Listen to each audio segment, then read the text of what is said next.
Hey guys, what's up? Mr. Brotherton here, and we're going to be talking about the biggest idea in biology, which is evolution. And specifically, we're going to be talking about the process of evolution, which happens through the mechanism of natural selection. So, natural selection is why evolution occurs. So, what is evolution? It's pretty simple. It's basically just how change happens in biology. So, it's the process of biological change that makes your descendants look different from, your ancestors. And it's pretty simple. If you think about what you look like versus what your parents look like, you look a lot different than your parents. And now imagine if you had 4 billion years to let those changes accumulate, you can have some pretty big changes happening. All right. So there's two types of evolution. There's microevolution and there is macroevolution. So microevolution is happening on a small scale. It's only affecting a single population. So like bacteria in a petri dish and you douse them with antibiotics and maybe some become resistant. That would be microevolution because they're limited to that petri dish. Versus macroevolution is a large scale change that's happening to many, many populations. So it's kind of more species wide. So an important thing here to think about is we pretty much just assume, oh, this idea of evolution, Darwin came up with it. Well, ideas actually come from older places a lot of times. So things don't necessarily always start where we think that they do. And there were a lot of ideas floating around about evolution in Darwin's time. And in fact, evolution as far as species changing over time was pretty much accepted by Darwin's time. We just didn't have the mechanism for how it worked. That's really what Darwin figured out. And what's really cool about this is ideas come from older places, so they don't always start where we think they start, but also in evolution, adaptations a lot of times are just changes of a previous form, and really all Darwin did is he changed previous ideas and made them better, so it's kind of cool. All right, so I'm not going to go through all of these people, but basically understand that the central issue here is whether species change or don't change. All right, so people like Anaximander, who was an early Greek philosopher, he thought that organisms change, and he actually thought humans came from fish. And the other big intellectual heavyweight here is Aristotle, and he thought that organisms were perfectly formed and didn't ever change. And that's the thinking that eventually influenced a lot of other people after him. Okay, but in early Chinese thought, they thought that things were constantly changing, including species. And one of the early Christian philosophers, Augustine, thought that Genesis was not to be taken literally, that it was an allegory. And of course, forms of life have transformed slowly over time. So he didn't see any conflict there. All right. So in the Middle Ages, you had the what's known as the Islamic Golden Age, where there was kind of a renaissance in thought happening in the Middle East, where Europe was in the Dark Ages, and they were really focused on science. And this guy, Al-Jahiz, was a huge influence on later biologists. He was the first person to notice population variation. He was the first person to talk about differential survival. And he was the first person to write about food chains. Another early Christian philosopher also said that Genesis shouldn't conflict with what at that time they called natural philosophy, and that really natural processes were another sign of God's goodness. And then this guy right here, Ibn Khaldun, was the first one to talk about the links between humans and other primates, and he thought we came from a monkey world. All right. So when we get to the Enlightenment, we come to Georges-Louis Leclerc, and he was a huge influence on later thinking. And he really was the first one. He was really talking about how the environment impacted species, and he was also talking about common ancestry before other people were really talking about that. His issue was that he thought that things were limited in how much they could vary, and that things had to maintain a few very specific forms. So that's kind of a leftover idea from Aristotle. And then we come to Linnaeus. Linnaeus also didn't think that species could change and that they had a very specific purpose. and they couldn't change. And we should remember Linnaeus because he was the founder of taxonomy. He gave us that binomial nomenclature we talked about. So now we're kind of past the Enlightenment and the modern age, and we have to really talk about geologists now because Darwin's mechanism relies on a long period of time taking place. And at the time, right before he was writing, the idea that the Earth was really, really old had finally come into fashion and become accepted. So we have people like Cuvier, we have people like James Hutton, who was saying that the processes we view today are continuing to happen. And then Cuvier was the first one to suggest you could also have these really bad things happen with catastrophic changes on Earth. And then we come to Malthus, who gave Darwin the idea for the struggle of existence. So he was writing about overpopulation and how eventually, if the population was left unchecked, things would die because there weren't enough resources. And Lyell, another huge influence on Darwin, that things are relatively uniform and the changes we look at today happening on Earth, like erosion, etc., are gradual, and they've continued to happen all the way since the beginning of time on Earth. And he was talking about how the Earth had to be millions and millions of years old to end up the way it looks today, that these processes would have taken millions of years with how slow we know certain things happen, like how long it takes for a river to downcut through a mountain and stuff like that. And then we come to Lamarck. So we're going to slow down and talk about Lamarck for a second because he was hugely influential at the time. Not only was he talking about evolution, he was really proposing a mechanism for evolution, and that's what Darwin eventually did. So this is what was highly influential at Darwin's time, and even after Darwin, this remained a popular idea well into the 20th century before we really understood genetics. And he thought that species were evolving by use and disuse. And what does that mean? Well, it means that offspring would acquire the traits that their parents had used during their lifetime. So in the example of this giraffe here, if a giraffe throughout its life had continued to stretch its neck and stretch its neck and stretch its neck to get higher and higher leaves, then its child would acquire that longer neck because the parent had developed it over the course of their lifetime. All right. And he also thought that things were heading towards this perfection. So once again, that's the Aristotle coming back to haunt us again, that there's some direction to this and everything is heading towards this like perfect form. Okay. And eventually we get to Darwin, who was the first one to propose the correct mechanism for evolution. He was an English naturalist, and he basically journeyed the world on the Beagle, and he was recording things. So remember I told you biology originally was just purely observational and not too concerned with generating theories.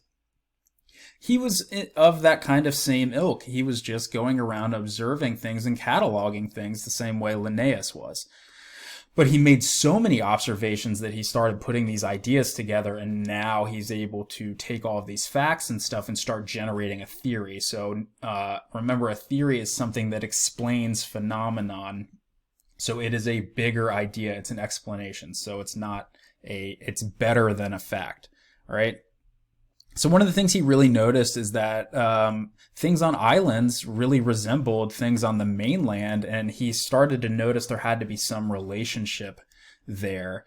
And he came up with a mechanism, and that mechanism is natural selection. So these are his big observations he was making while on the Beagle. So left unchecked, organisms would increase, their population would increase, but he also noticed, well, these population sizes are remaining relatively stable. Okay, so that idea of a carrying capacity. He also recognized that environmental resources were limited, an idea he got from Malthus. And he also started recognizing that individuals in a population are going to vary, which he got from the Islamic Golden Age. So all these things are coming together to give him some really good ideas to influence the observations he's making and eventually the theory he comes up with. All right. So much of that variation he also realized had to be inherited, which is crazy because we didn't know anything about genetics at the time, but we did understand that animals tended to look like their parents, and therefore they were passing on some type of information that made them look similar, but still slightly different. All right. So what's his mechanism he comes up with? He comes up with the mechanism of natural selection, which is that organisms that are better adapted for their environment are going to survive and reproduce more offspring than those who are not. Therefore, the population is going to change the way it looks given enough time. So natural selection only works on traits that are visible and that are heritable. And by visible, I don't mean macroscopically, like things we can see. I also mean things that are microscopic as well, things that are very, very small. I'm using the term visible instead of the term phenotype because we haven't really encountered that word yet. All right. And he based this mechanism on his following conclusions. Variation exists. Production of offspring is much higher than those that can possibly survive. Only a fraction will survive. And then he also recognized those that are better adapted that have characteristics that let them go to survive are going to survive more than those that don't. So he called that fitness, the ability to both survive and then reproduce. That's what we call fitness in biology. So if you have a higher survival, you're going to have more offspring. Therefore, you're going to be more fit. And over time, the descendants are going to inherit those characteristics and be changed. So those adaptations will end up increasing in the population. So let's get into these. So what is variation? Differences in the physical traits of an organism or their phenotype, so what they look like. That's what that word means. What are the sources of variation? Ultimately, it's genetics and mutations that are happening in your genes that code for proteins, and then those proteins eventually code for traits that are visible. So genetic recombinations are going to increase variation, and mutations are also going to increase variation. All right. And another thing, migration of populations into new areas are going to also create variation. His next big thing is overproduction of offspring. If you have lots of offspring and limited resources, they're going to compete for those resources, and those that have better variations are going to tend to survive. Those better variations we call adaptations. So it's a feature that allows an organism to better survive in its environment. Adaptations that help you survive are going to become more common over time. All right.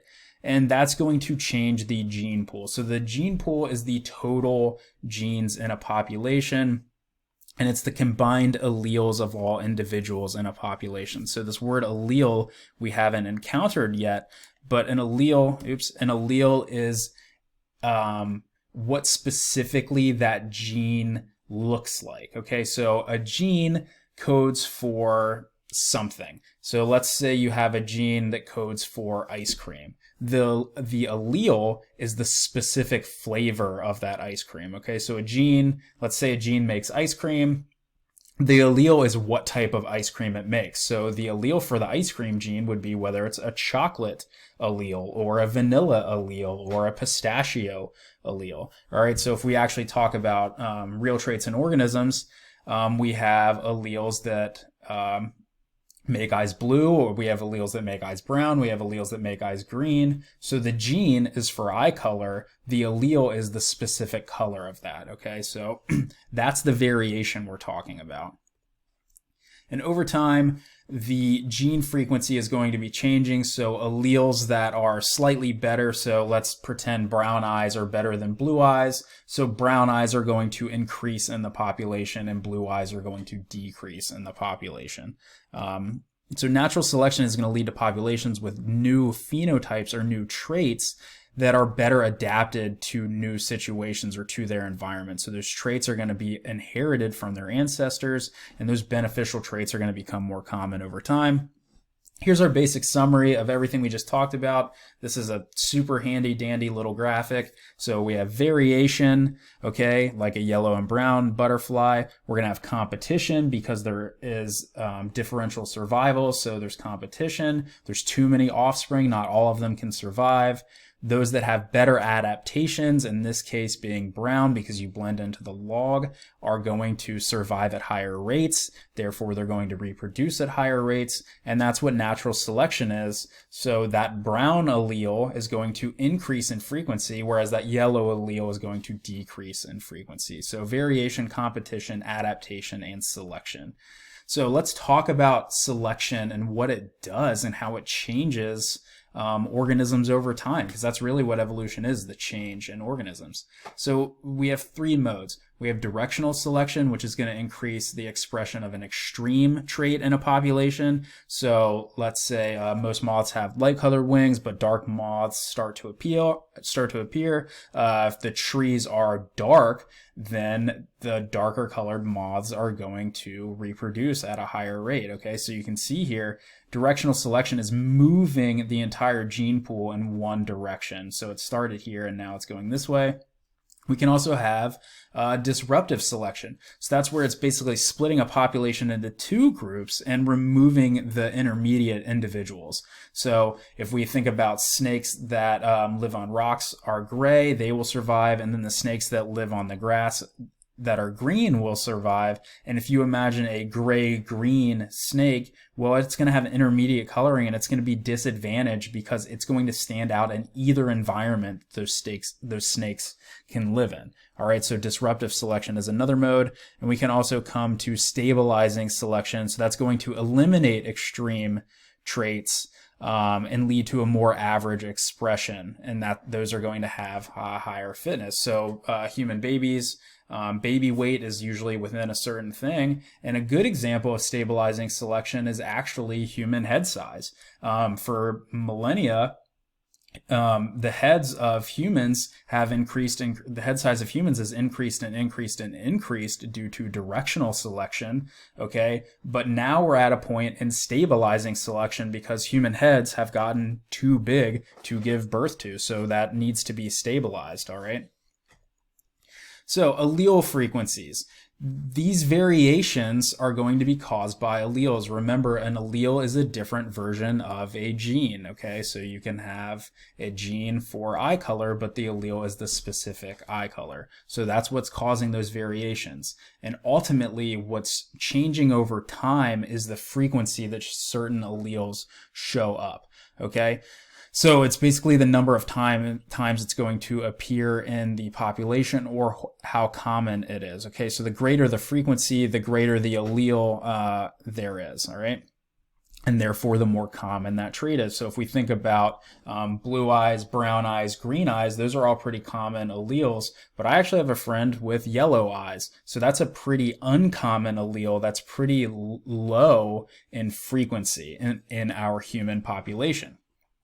All right. And so remember, your gene pool is the combined alleles of all of the individuals. And we'll get into math involving allele frequencies when we talk about genetics, and you will actually be able to see how this stuff changes over time, and given enough time, how that would actually change the entire population and what they look like. All right, so how do they change to give us genetic variation? Well, it's going to be microevolution, okay? So it's the mechanisms of microevolution, which are going to be genetic drift, is going to affect allele frequencies, gene flow is going to affect allele frequencies, and non-random mating, that sexual selection, is also going to affect allele frequencies. So let's talk about what these are. The first one is genetic drift. So this is random changes in allele frequency due to any number of things could be happening. Okay, you could have like maybe a volcano explode. So sometimes rare alleles can increase in a population, other random alleles can increase in frequency, and you're going to have more changes in smaller populations. So let's take a look at what genetic drift looks like. So if we only let these two red things make the next generation and one white flower make the next generation, you can see how that's going to affect our next generation. Now, at this point, if we only let the red ones increase, then you're going to see that all of them are going to end up being red in the next population. So that's increased the red allele. All right, so what's gene flow? Gene flow is the movement of genes into and out of a population. So this is going to happen due to migration, and it's usually going to result in an increase in genetic variability because now you have new genes moving into your population. And finally, what else is going to change allele frequencies? Non-random mating, or artificial selection, like how we select for, cute dogs and make dogs less mean so they're less wolf-like. But a classic example is sexual selection, which led to this stupid animal known as a peacock. A peacock is a big target that says, hey, I'm here, eat me. But the thing is, lady peacocks or peahens just think they're cute. All right.